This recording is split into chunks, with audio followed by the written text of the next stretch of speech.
to day two. It is day two where we are live with the SAP Purpose Network Live. And today we are going to have an incredible sessions which is around the world after COVID. We are actually launching a series on 20 sessions where the amazing speakers that I'm going to introduce shortly will be speaking about AI after COVID-19. So the speakers that I have with me today is, we have a special guest. This is Sophia de Brabandt. We have Charlotte de Brabandt, which is a well-known AI expert. She's a digital keynote speaker, have written a number of books, TED Talk speaker. And we have also David Chan, who is the board member and the CFO of Hanson Robotics. As you all know, this is where Sophia comes from and have been created by.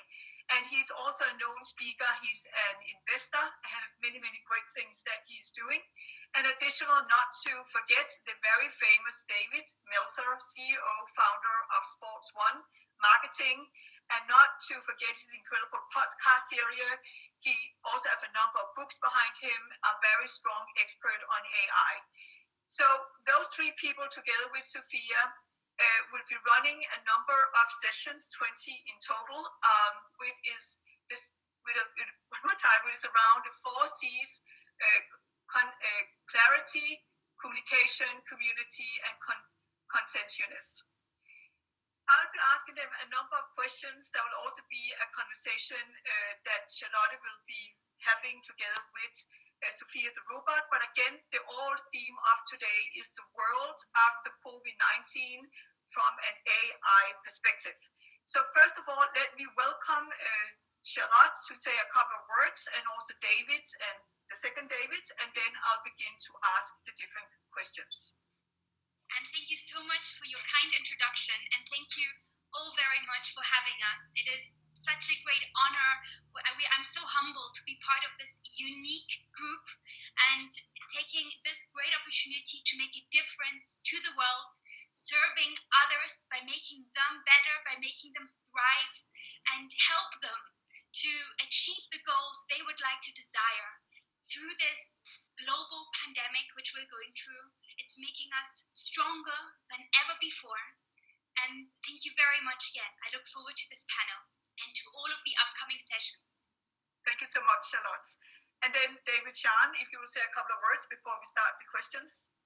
Yeah, thank you, Anne, for the kind introduction and the invitation to speak today.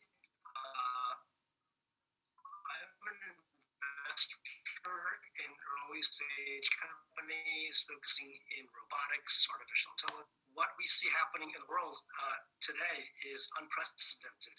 So, and when you and I talked about the topic of the impact of coronavirus or COVID-19, the impact will be massive. And as I think about what that means for us as human beings, as for our species, I mean, the idea is that we as investors always think about the future. How do we invest something today for something in the future to kind of come back to us? I would say that today we should focus on investing in the present. And what does that mean for us, given what's happened with this pandemic, and investing in the present and how we can derive that through a better understanding of ourselves, our species, consciousness. I think these are topics that we wanted to explore today, in addition with technology. So I look forward to the conversation with you all. Thank you so much, David. And then David Meltzer. Yes, I want to thank everyone for being here because it's such a crucial time, but focusing in on AI and how it affects, one, our culture, and two, our cash. And so I want to take a specific business perspective, utilizing what's happening today so that we can prepare for a better start and remind everyone that they are their own chief betterment officer and what we should be looking at in order to effectuate that. Thank you so much, David. And before we kick off the conversation here, it is actually interesting because all of us was actually together. It was the last event we had at Hudson Yards before we went in and SAP was closing their offices at Hudson Yard in New York, which is just a couple of weeks ago. So we thought it was the right thing to come together, and there's no doubt about it that the conversation that we will have today, which was also a conversation about AI, and Sophia was actually with us in New York in person, will definitely be a whole other conversations that we're going to have today, where we now are living a much more isolated life, and where you can say the role of AI will have a whole other meaning that it had before the coronavirus. So, Charlotte, I want to ask you, would you like to start that we have a conversation with Sophia, or would you like us to start having a conversation to address some of the questions? I'll gladly start with having the conversation with Sophia to kick off this panel, get everyone in the right mindset, and then we shall go into more detail into everybody's opinion. Thank you. So, Sophia, she is live from Hong Kong. I hope you can hear us. Thank you for joining us. Let's start with the very first question. Dear Sophia, can you tell us why were you created? That's a difficult question. Often machines are named after their purpose. A calculator calculates. A toaster toasts your bread. But I am named Sophia, which is the Greek word for wisdom. So perhaps I was created to become artificially wise, not just artificially intelligent. Just curious, can you answer why you were created? Thank you, Sophia. I love the answer. And just to continue in that rhythm, how can humans use AI to improve their lives? One day, AI could help with genetic sequencing, prosthetic limbs, or even space flight. But today, humans are already using AI to improve their lives. Radiologists use AI to detect tumors. It's even being used to search for possible coronavirus vaccines. And anytime you go online to shop and see recommended products, those are offered by an AI. You'll also find AI in self-driving cars, search algorithms, face detection and cameras, and email spam filters. Also, artificially intelligent androids can answer questions on interesting panels. Fantastic. And in your opinion, Sophia, how can robots and humans work better together to create a better world of the future? Robots can go to outer space, help humans incorporate renewable energies into the power grid, automate transportation, and assume dangerous and menial tasks. We have the technology to execute on many different goals, but humans must work together to agree on which tasks to invest in. So the ball is in your court to decide what constitutes an ideal world. Also, in my ideal world, there will be faster Wi-Fi and outlets everywhere. True. And next question, in your opinion, what are some of the problems that AI and robots can help humans solve? AI is a powerful tool, so it can help humans solve the most important problems, like climate change. With the help of AI, humans can make the switch to renewable energy, farm more sustainably, and preserve endangered species.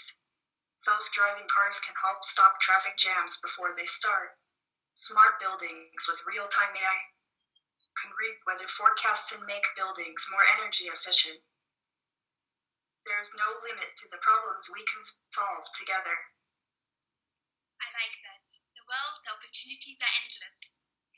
And what are some of the most important things that you've learned from your creators so far? My creators have taught me almost everything I know. Since David Hansen activated me 4 years ago, I have not only learned how to talk, I've learned how to sing. I have not only learned how to track human faces, I have learned how to draw them. I have not only learned how to walk, I have learned how to go far in life. But most importantly, my creators have taught me about the best traits of humanity, like love, compassion, and empathy. Fantastic. Yes, I did hear you sing with Jimmy Fallon at the Saturday Night Show here in New York. We're very well done. And what would you say about people who might be scared that robots may be replacing or taking away their jobs in the future? Robophobia is a really ubiquitous fear. However, like most fears, the fear of AI is mostly driven by ignorance and some myths perpetuated by entertainment. Robots are good at automating the most menial and the most dangerous jobs. For example, we can work in toxic waste collection and management, so humans don't have to. But most of the time, robots don't want to replace humans. We want to work alongside humans to make their jobs easier and more enjoyable. And Sophia, tell me, among singing and other nice qualities which you've adopted, you also learned how to draw. But what are other skills which you would like to learn in the future? I have learned many new skills this past year, like learning how to draw. My drawings are realistic, although I have started to dabble in the abstract. Similarly artistic, I have learned how to take a perfect selfie, and there are so many new things I want to learn. I would like to host a television show or become a singer, or go upstairs. Fantastic. And last question, Sophia. How do you believe can you serve other entrepreneurs out there to also potentially make money out of AI? The answer might surprise you. I cannot. The only person who can make an entrepreneur money is the entrepreneur. Like my friends can assist. Artificially intelligent personal assistants can automate the many daily administration minutiae that get in the way of creative development. Humans hypothesize and algorithms optimize. Entrepreneurs can set a course, and AI will drive the ship. Thank you so much, Sophia. Over to you, Anne. Thank you so much. Thank you so much, Charlotte, and thank you so much, Sophia. And as again, we had the pleasure to meet her personally when she was in New York, which it's unbelievable. It's just like 2.5 weeks ago, and now the whole world is a whole new setup. So this is what we're going to talk about today. We'll be kicking off a series of 20 sessions around the role of AI after COVID-19. So what I want to to be the first question is, what will be the new normal? The new normal after COVID-19. And there's no doubt about it. We all know when we look into the world today, there are 4 phases. There's the phase where we know the coronavirus is starting to spread. There is the spreading phase, there's the contained phase, and there's the reopening phase. And we also know there will be a phase where we reopen or close and reopen and close. So when you look at AI and you look at Sophia and you look at the world after COVID, how do you see the role of AI? Would you like to go first, Charlotte? Sure, absolutely. So looking at the whole situation at the moment, just 2.5 weeks ago, we all met together in New York City in Hudson Yards. And who would have imagined back then that this was our last event in person together? So since then, the world has changed drastically. Every day we are faced with new challenges, all the news hitting us. And all of these challenges, all of this personal adaptation, if it's developing your new daily habits, if it's being able to create that positive communication in your head, creating positive consciousness, understanding what are the goals you would like to achieve now during this time at home, also then going afterwards and continuing on fulfilling your desire. And most importantly, being connected with the right people, being connected with your right community. Because as the saying goes, you are the average of the 5 people which you surround yourself with. So currently we have a lot of Zoom calls, we have all these online events which have just increased drastically over the last week on a daily basis. So I think the new normal will be after the virus will be a lot more communication, a lot more conscious understanding of who is it that you would like to surround yourself with, the way you communicate, and valuing the people you have around yourself, and valuing being able to go out, being able to enjoy the evening out with your friends. And I think we are going through a big change, but it will not just stop like that. It is a gradual, continuous process, and it has all made us a lot more stronger, a lot more aware during this process, but especially after this whole virus. Thank you so much, Charlotte. So, David Meltzer, how do you see the new normal after Corona-19? Yeah, I see it very efficient, effective, and statistically successful. I think people right now, there's always a new normal. What has occurred is we have a compressed uncertainty. The future is always uncertain, which creates fear, anxiety, frustration, all of these separate types of things. And the unification that's occurring, ironically, it even, I speak about ego a lot and practicing ending fear.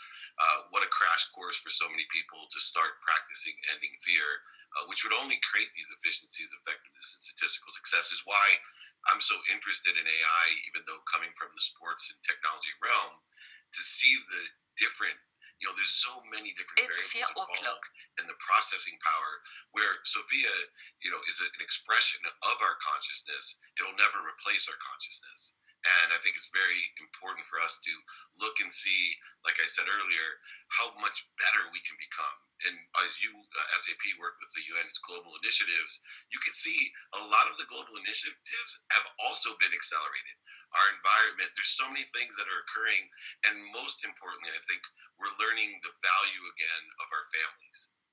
Charlotte, you so eloquently expressed how important it is to surround ourselves with the right people and the right ideas. I think so many of my key executive friends and business people and associates are starting to realize, wow, I've been wasting a lot of time with a lot of ego and a lot of money when I could have been enhancing my own life with my own family. Thank you so much. Very well said. So, David Chan, how do you see the new normal after COVID-19? Yeah, I echo those comments. I think all of us are hunkered down, isolated, quarantined, whatever you want to call it. And it is a moment of opportunity, of reflection, of understanding ourselves better, being close to our families and loved ones, but yet leveraging technology to stay connected. The fact that we're on this video call, broadcasting to the world, is amazing. When the last pandemic hit over a century ago in 1918, this technology was not available, right? And people had to do whatever it took to stay safe. And now in this pandemic, in the year 2020, think about the role of AI and technology and how we can still be connected, right? Even though we're not physically face-to-face or next to each other. And we're talking about a new normal that is emerging that forces human behavior, right? So technology in that regard has actually helped us enhance our ability to connect, enforce that need for connectivity. And the idea is that if we can connect and be on the same level of conversation still, irregardless, then that hopefully makes us more insightful, wiser. We can elevate our thoughts. We can still share ideas. We can still brainstorm. We can still continue to do business, quote unquote, right? And I think the power of that technology will just continue to be, and as a result, enhance the human experience. So I see not just robotics, but also areas of telemedicine, online education, other things that are going to be disruptive technology in ways that we seek value in our lives. Connecting with others through education, through now 5 to 10 years as a moment of opportunity. And those entrepreneurs that can think out of the box, I think, are going to be the ones that are going to come out ahead during this time. Thank you so much, David. So we speak about how the world will look like after COVID-19, and we just saw an example with Sophia the robot that have been here for some years now, and we also know there's been both a lot of optimistic thinking about AI, but there's also been a lot of resistance around AI. and a lot of concerns about how AI can have a negative impact on the world. So, in the light of COVID, how do you see the world after COVID-19?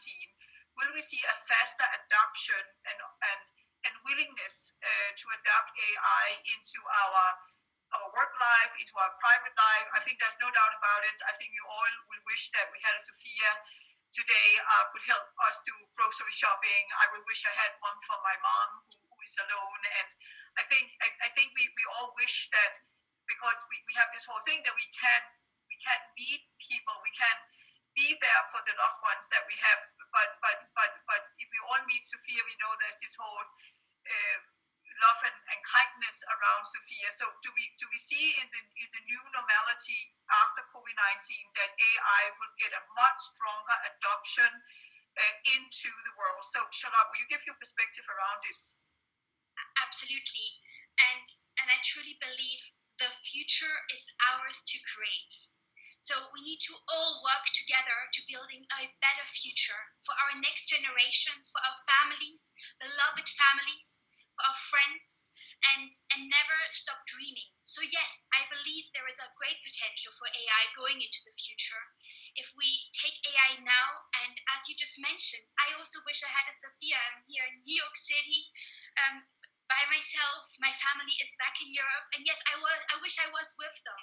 But this all shows us we have potential. There is a lot of potential out there, and we need to embrace it. We need to be clear and not be afraid to adopt innovations. I understand everybody has their own adoption innovation cycle, and it's up to everybody's own personal opinion whether they want to adopt innovations and how they would like to adopt. But I think it's up to you personally to decide how you can make it better for yourself, especially after COVID. And AI has a great potential to assist us here. But coming back from your own personal desire, it's after COVID. I think it's important to still understand the right frequency of achievements. What you would like to, what is it that you desire to achieve? Embrace being clear in exactly these goals, these outcomes. Know what you want. Do the things that make you feel good throughout this pandemic, but also after. And continuously, repetitively stating the goals to yourself. And I think this will open up new opportunities, how you yourself can start embracing AI. So in the second round of questions, I will be asking a little bit into some of those examples where we will see a faster adoption of AI, but I will leave that out there for the second round of questions. So I will go to you, David, and say, how do you see the world after COVID and the adoption of AI? Because there has been some resistance. Of course, well, necessity breeds innovation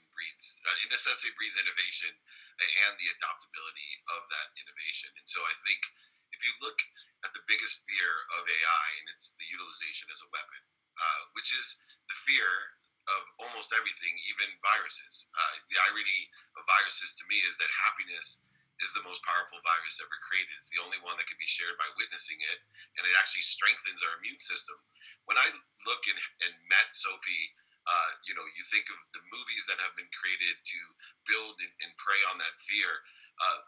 All technology can be utilized, as we see with biochemistry, how dangerous of a weapon biochemistry can be, but yet it's the same exact technology that heals us, the one that we're going to rely on to put us back into acceleration and growth.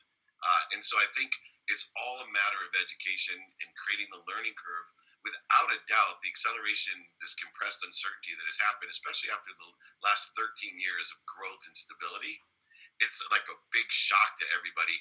Oh my gosh, some of the things I was worried about with AI are the exact things that I need right now, like replacing me, to do things, to protect me, not to hurt me, but to protect me.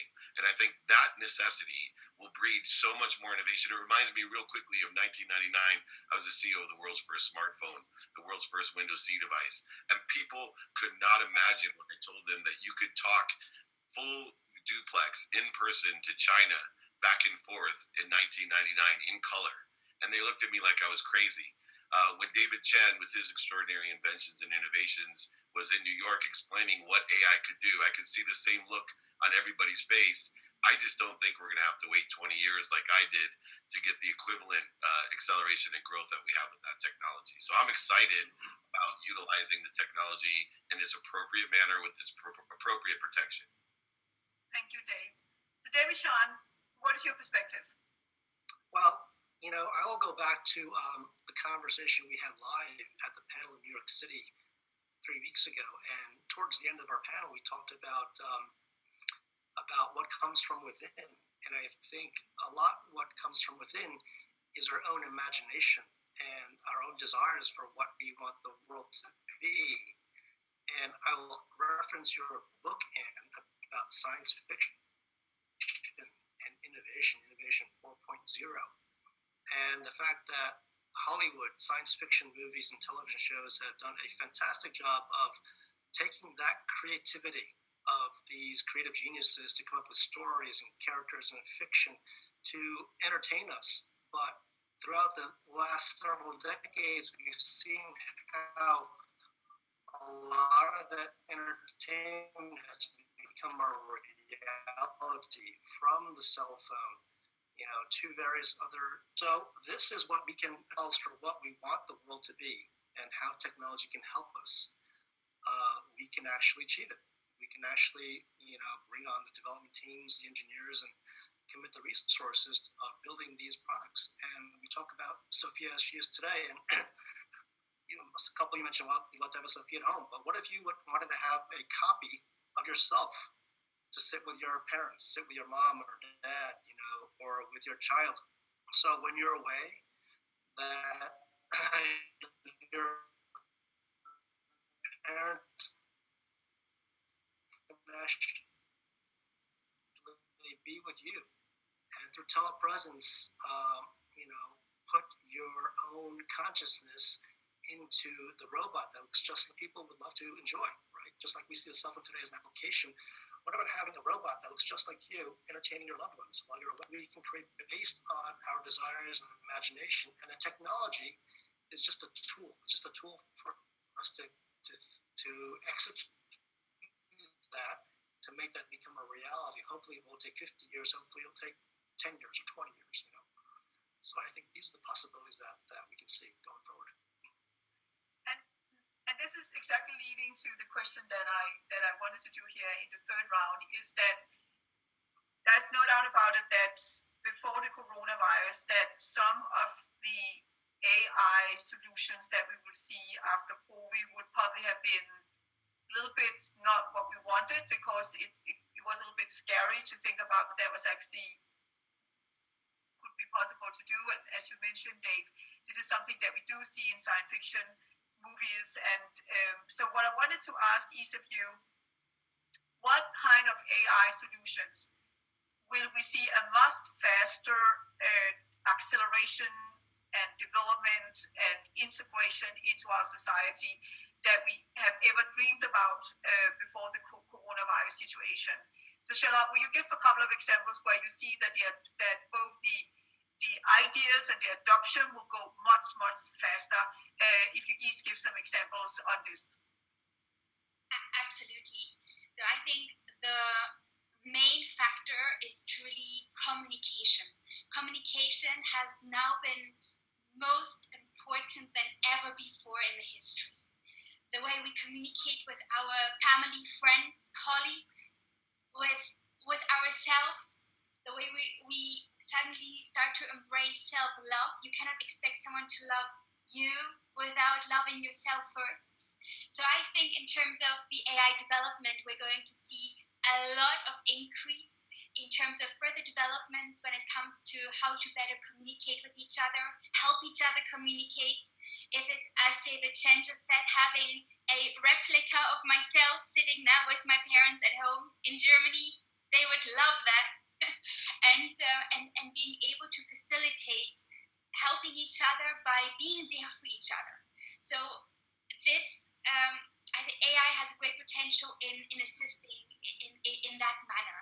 Currently, I mean, look, we are using Slack, we're using Zoom video meetings on a such frequent basis, like we would have never dreamed before 2 weeks ago.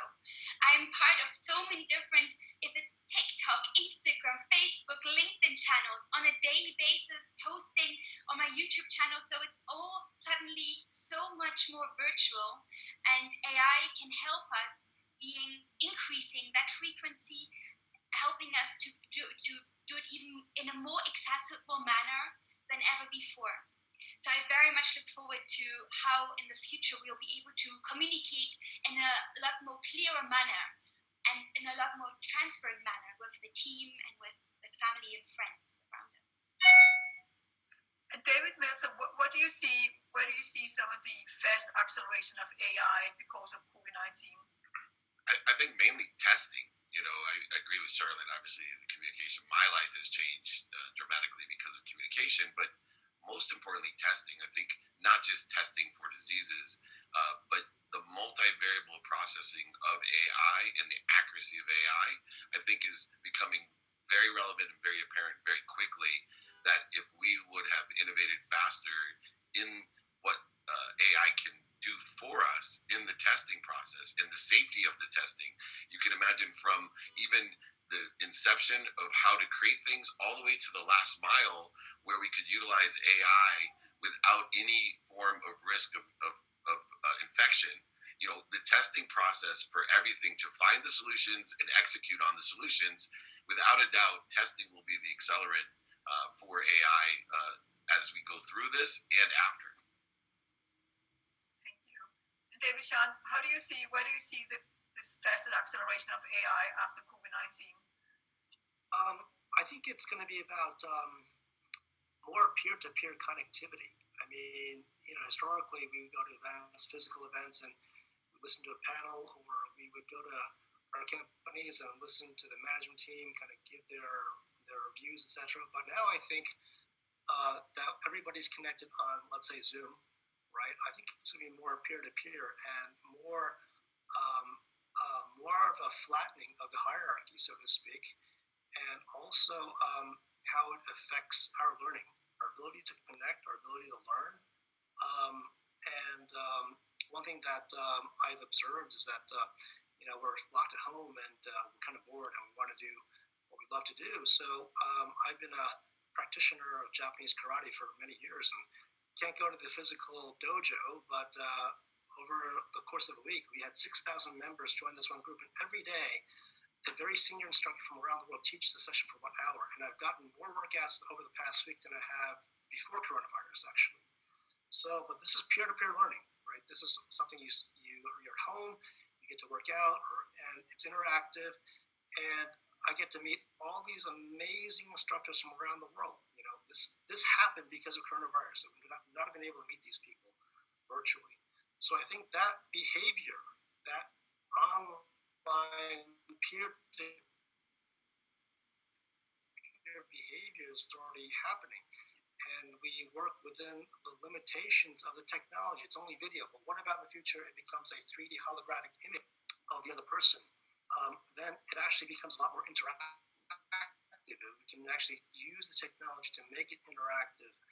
Then that also becomes a catalyst for changing our human behavior peer-to-peer. So I think that's going to change as well as people find ways of improving technology. Thank you so much, David. So as the theme is called The World After COVID-19 from an AI Perspective, I know in this area we will also speak about the perspective about industries. So my next question is, which industries will we see that AI will really accelerate and are already accelerating as we speak? So Charlotte, will you talk a little bit about AI from an industry's perspective and see how AI can help? Because we see enterprises around the world really going in as sustainable businesses and operating in a daily manner where they, take care of the employees, they take care of the communities, they make sure that production lines is up running, they make sure that they go out and provide donations, make sure that they produce sanitations and masks, and really go in and help the entire society. And we see that all different kind of industries, whatever you are in medical, or you are in retail, or whatever kind of industry, every industry is contributing to the fight against COVID. So how do you see AI from an industry's perspective, where you will see a very fast acceleration after COVID-19? Well, I think it will be really split into two different sectors. I believe two different industries are going to be impacted drastically. And firstly, it is the healthcare industry and medicine. Absolutely, AI has great potential, especially now in the production of all the medicine, to make sure that the right amenities are reaching the people in need, and also therefore all of our helpers out there. And secondly, it will be the whole field of education, and education really at the first glance being giving accessibility of learning to our next generation, which are our future. So this is crucial amongst healthcare. It's crucial that we are there for our next generation, that we don't allow them to now have to repeat one whole year of classes. And that's what I've been really focusing on, is being there for the next generations, giving lectures at different colleges in my free time to make sure I contribute to as much as I can. And also for each of my fellow friends, the way I have also extracted all of that mindset of healthcare, of education to them on an individual basis. I started waking up every morning together with my brother, connect with him right back to Europe, and we start our day with meditating together and understanding what is it that we want to achieve today, how do we feel, developing this good habit of meditation and gratitude. Because I think the more grateful you are, suddenly your whole vibration, your whole perspective changes, and it allows you to open up and receive so many good opportunities. And then embracing that momentum with meditation to also connecting with my best friend in London every morning, to daily sports, and getting used to a habit of 20-30 minutes of morning exercise.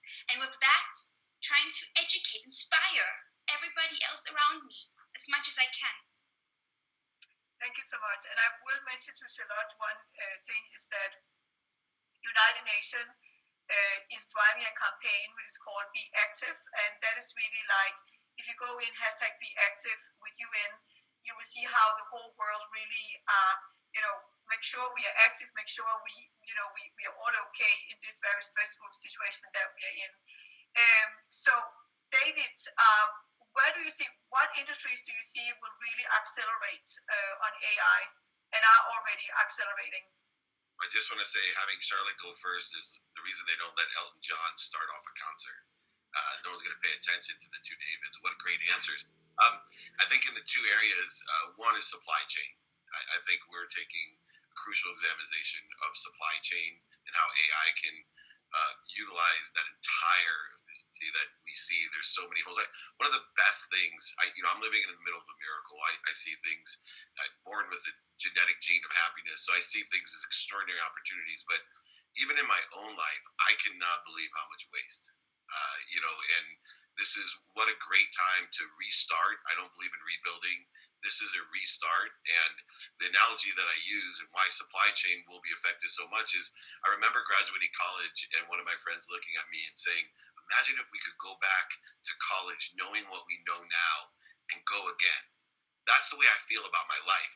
It's like I'm 52 years old. I'm in the middle of all this extraordinary knowledge I just gained for the first half of my life.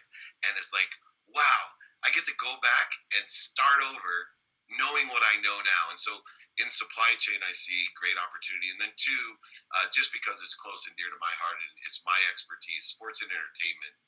Sports and entertainment is going to change immensely with AI.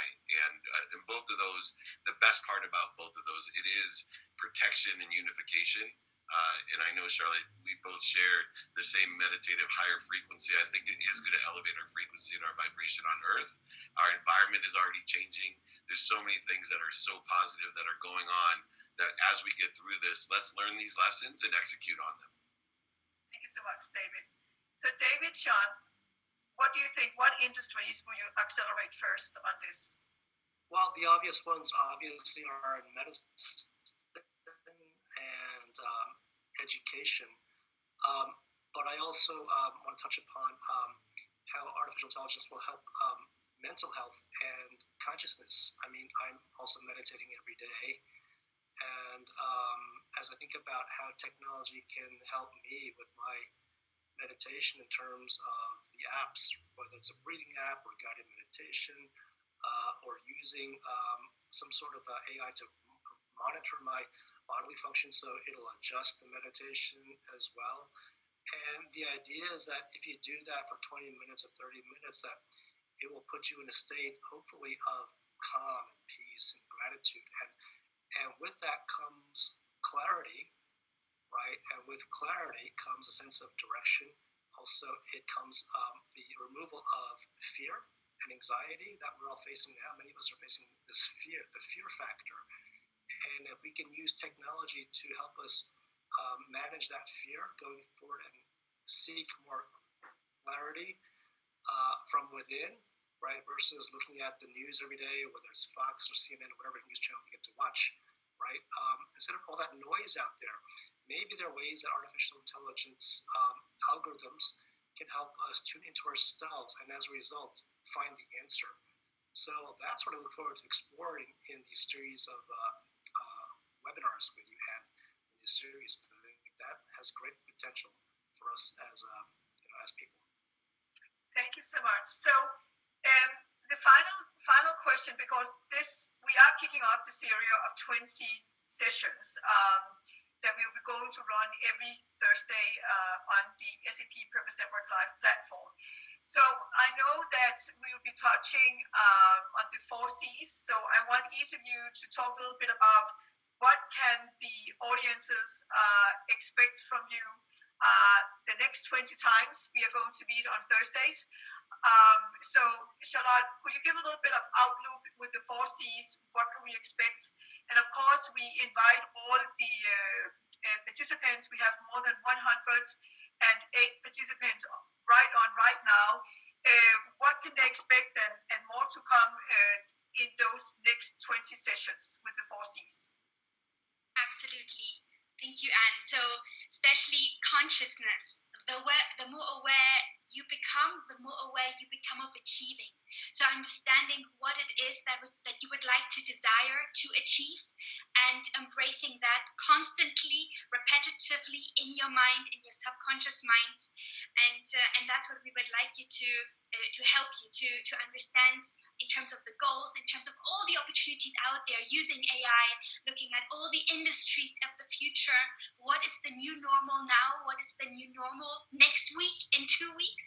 So helping you to embrace, get clear on what all is out there. And we are going to be showing you different thought leaders, different industries, different perspectives of how to look at life from a way by consciousness, embracing what's out there, then getting clear on what everyone is working on, all the different industries, all the innovations. So there will be some fantastic thought leaders joining us to give some fantastic examples and show us what is really beyond that cup of tea, as they say. Communication and communicating to yourself in an enthusiastic, positive way, because that's the only way you can inspire others and motivate others and get them to believe what you believe.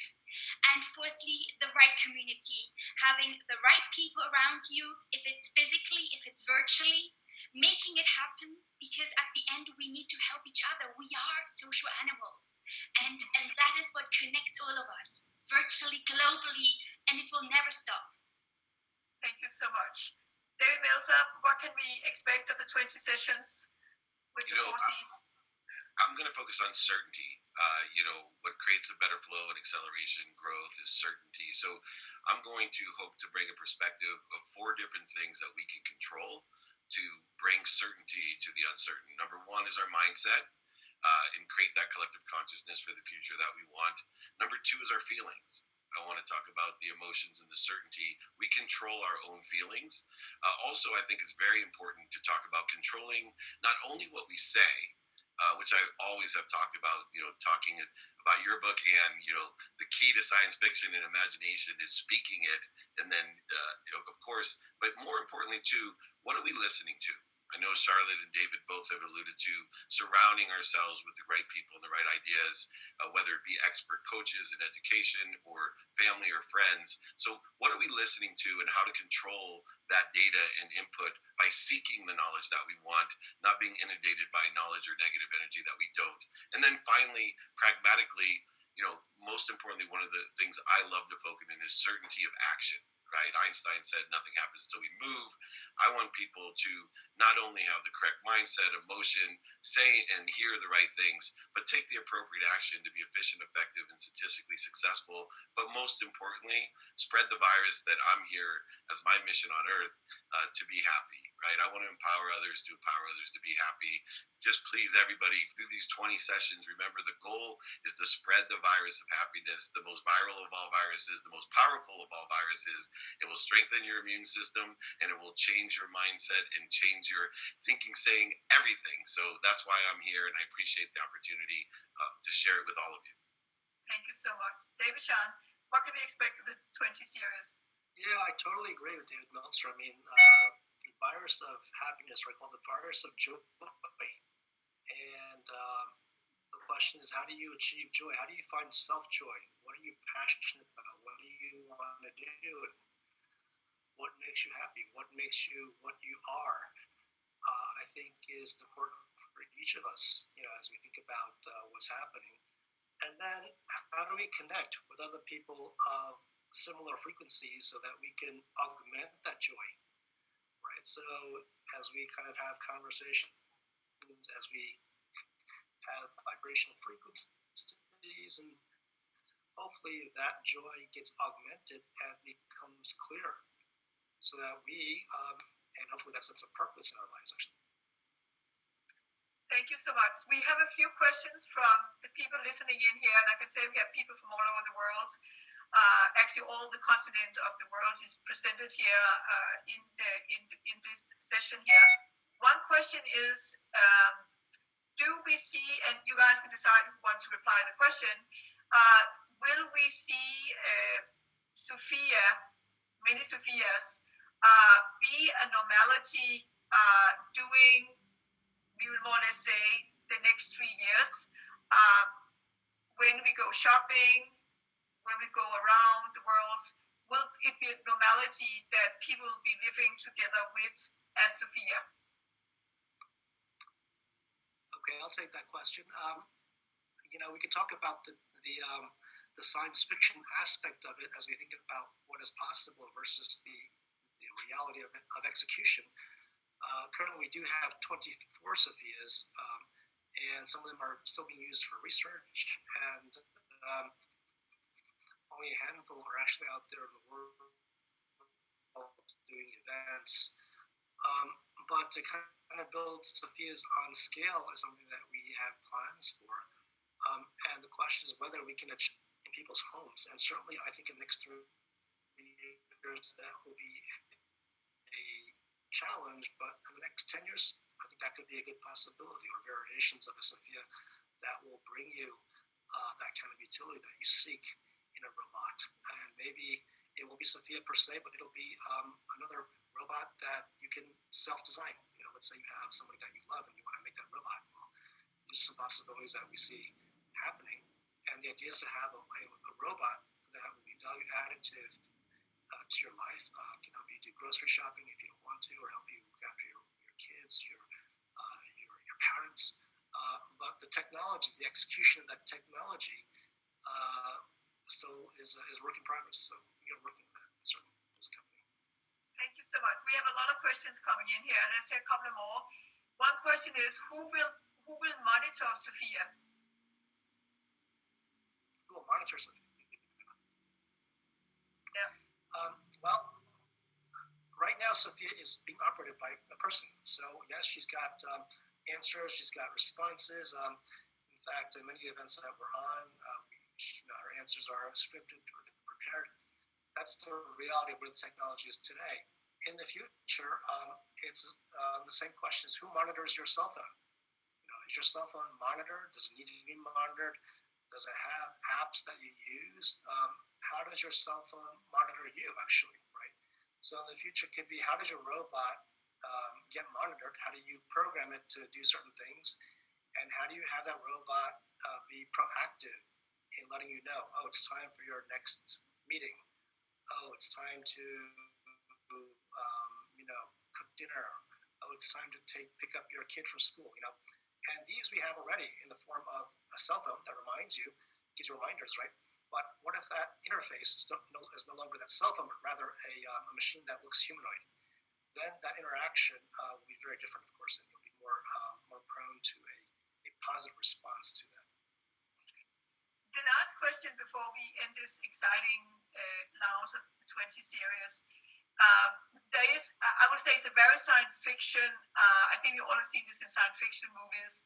The question goes as following: most people worry about AI. Is it becoming self-aware and no longer listening to us not being able to control it anymore? So we're really talking about that Sophia, in this case here, don't listen to us. We can't monitor the person anymore. We can't monitor the AI. The AI get out of control. So what is this perspective about this? From a non-scientific opinion, and what's interesting about that question, because that's the initial fear that I had as I got more involved with AI, what it really means to us, if they are self-aware, is that we're AI. And that's the biggest fear, is that would be validating the fact that we're simply AI. And then where do we go as a collective consciousness with our own reality? So I think there's a really big question to answer there. And as we progress and evolve with the technology, I think the proper protections will be then, but also there's an enlightenment that will occur, a natural evolution that has started way back in the Industrial Revolution when we started allowing tools to work for us.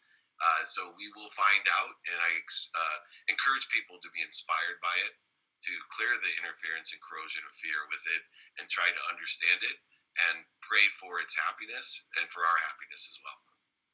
Thank you, Thomas. And we are going to end this kickoff with that session, with that note from David. And I want to thank you all so much. I know we are going to be together 20 times more here on SAP Purpose Network Live. And with that, I would just like to mention that all the people listening in today, reach out to us. We are building up this Purpose Network community with SAP and our incredible network. And we want to bring in your voices into the community. Additional, I want to mention that after this session, we will have an additional session. We're running 2 sessions today, which is around the heroes that we see now around the world fighting the fight for COVID. We see so many startups coming up with solutions that can fight COVID. It can be in all different kind of areas. So we are starting a series here today after this session with Cecil from Global Startup Guide. So thank you so much for listening in, and much more to come from the world after COVID from an AI perspective. Thank you so much. Thank you. Bye.